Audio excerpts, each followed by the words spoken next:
This video is going to focus on curriculum adaptation. What is curriculum adaptation? Curriculum adaptation involves differentiation to meet the needs of all students. The content, the teaching process, assessment and evaluation, and the physical environment where learning is taking place. Why is curriculum adaptation important? Curriculum adaptation is an important form of professional development that promotes building on the key features of learning and teaching to improve students' learning experience. The main purpose of adaptation is the adjustment of the content, process, or product to improve the chances of the adaptability of the student to the required learning experience. Going back to curriculum adaptation, we have so many different types pending the student's interests and needs. But this video is going to focus on 9 types of curriculum adaptations. And for each one, we're going to take examples to guide educators to try to link and connect the students' interests and abilities to the discussed cases. Remember, the whole aim of differentiation is to customize, to suit, and to cater for the needs of different learners. So, what are the 9 types of curriculum adaptations?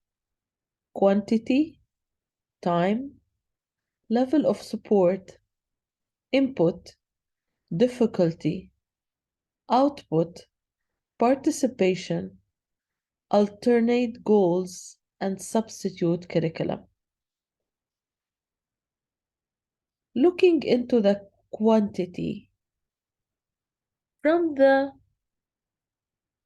title of this category, we do see that here we need to adapt the number of items that the learner is expected to learn or complete. For example, reducing the number of social studies terms a learner must learn at any one time. Another example, let's take an English session where I have a text and students are required to read with meaning in order to answer the questions associated with the text. Curriculum adaptation based on quantity indicates that we need to reduce the size of the text by giving fewer number of sentences for the student in order to be able to answer the question.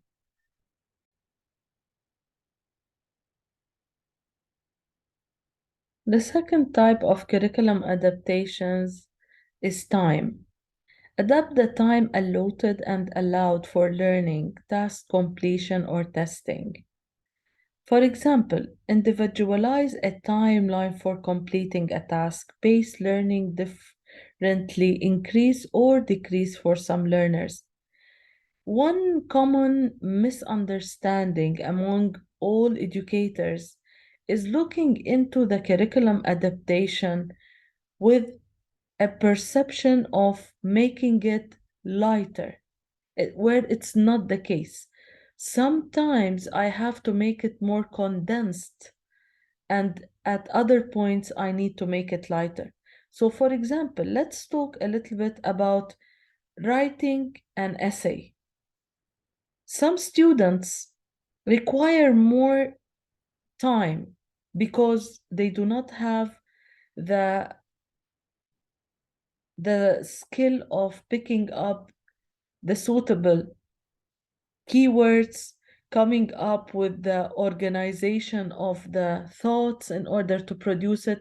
So they need more time for that. While high achievers who are able and who are advanced in their language acquisition might be able to complete it in shorter time. And thus, we need to scaffold and we need to provide anchor activities, which we have spoken extensively about in the differentiated instructional uh, strategies video that was uploaded shortly before this one.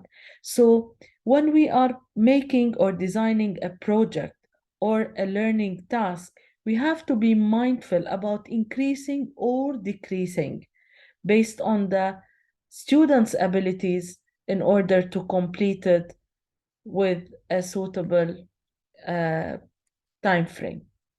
Level of support, which is the third type of curriculum adaptation. Increase the amount of personal assistance with a specific learner. For example, assign peer bodies, teaching assistants, peer tutors, or cross age tutors. It's very important that we try to pick up the right match for every learner. So, if, for example, we notice that we have a student who is an influencer in the class and who is a motivational catalyst, we might associate that student with another student who is demotivated, who does not have that solid self-confidence. And by then one will boost the morale of the other. Putting students in pairs and asking them to sit together and teach each other should not be done randomly. It should be done with one single target in mind, which is what will be the influence of the first on the second and vice versa. Even when we want to talk about the assistance coming from the teacher herself. The teacher should sit sometimes with the low achievers, and sometimes she has to dedicate her time to the high achiever. Okay, but the purpose and the essence behind dedicating this time and the personal assistance should be with a specific goal in mind. It should not be haphazard or ad hoc. The fourth type is the input. Adopt the way instruction is delivered to the learner. For example, use different visual aids, enlarge text, plan more concrete examples, provide hands on activities, place students in cooperative groups. When we talk about the input, it means we are talking about the planned resources that we will use in order to present the content or the learning outcome or the objective to the students. So, one thing to keep in mind here is the multiple intelligence and the 8 different types. When we talk about curriculum adaptations, we're talking about the means, we're talking about the resources, we're talking about the tools that we will use in order to help the learner achieve the learning target in the most suitable, less time consuming kind of path in order to get through it and to successfully achieve it. The fifth type, which is the difficulty, adopt the skill level, problem type, or the rules on how the learner may approach the work. For example, allow the use of a calculator to figure math problems, simplify task directions, change rules to accommodate learner needs. When we talk about the difficulty of the learning target, then here we have to try to ask ourselves this question. Is the learner able to do it? Does he have the needed abilities, the fundamental knowledge in order to take off and to tick off this learning outcomes. If the learner is able, then good.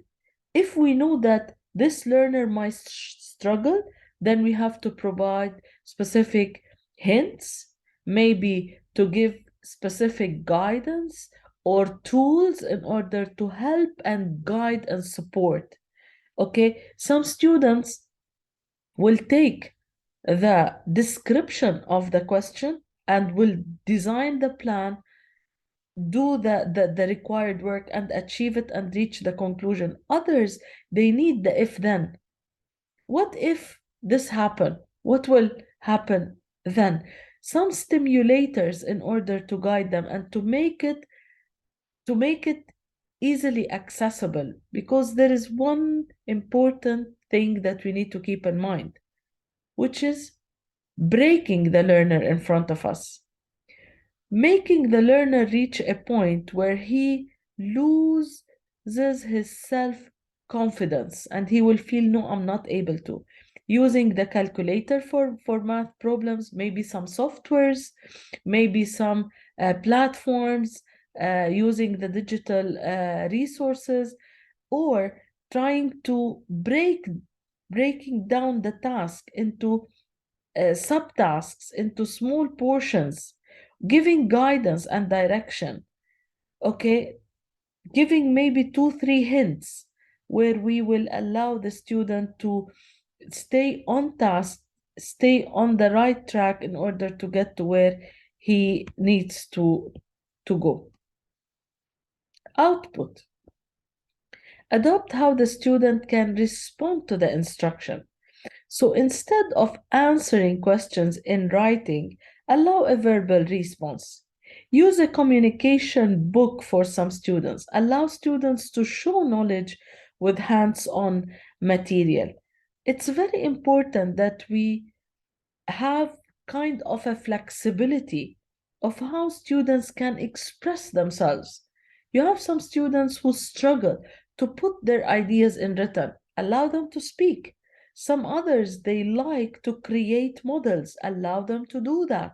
So when we are looking at the outcome, when we are looking at the product in the differentiation model or the output, we have to make sure that we provide alternatives for students to demonstrate the progress that they have done in their learning, a certain alternative for them to demonstrate the level of proficiency that they have reached, rather than there is only one type of output that will be accepted by the teacher. All of the students, they have to recite, then all of them have to recite. All of them, they have to write, all of them, they have to write. This will limit some students from showing the progress that they have done, and thus will lower their self-esteem. Participation. Adopt the extent to which a learner is actively involved in the task. For example, if we're talking about a geography lesson, we can have the students hold the globe while others, they point out locations. We can have some students trying to find Google pin on the Google Maps, while others, they're trying to find nearby places versus far places. So the participation during the lesson can take different forms. Some students, they will participate in providing answers. Others, they can participate by distributing resources or by organizing the needed resources. So whether it's in groups, it's a whole class, or it's individual, we have to have different opportunities for students to show that they have taken part and they have left a fingerprint before the end of the lesson. This could be on a display board. This could be on their own notebooks. This could be through a task completion. So having different forms of participation will make every student actively involved in the class and in the learning journey.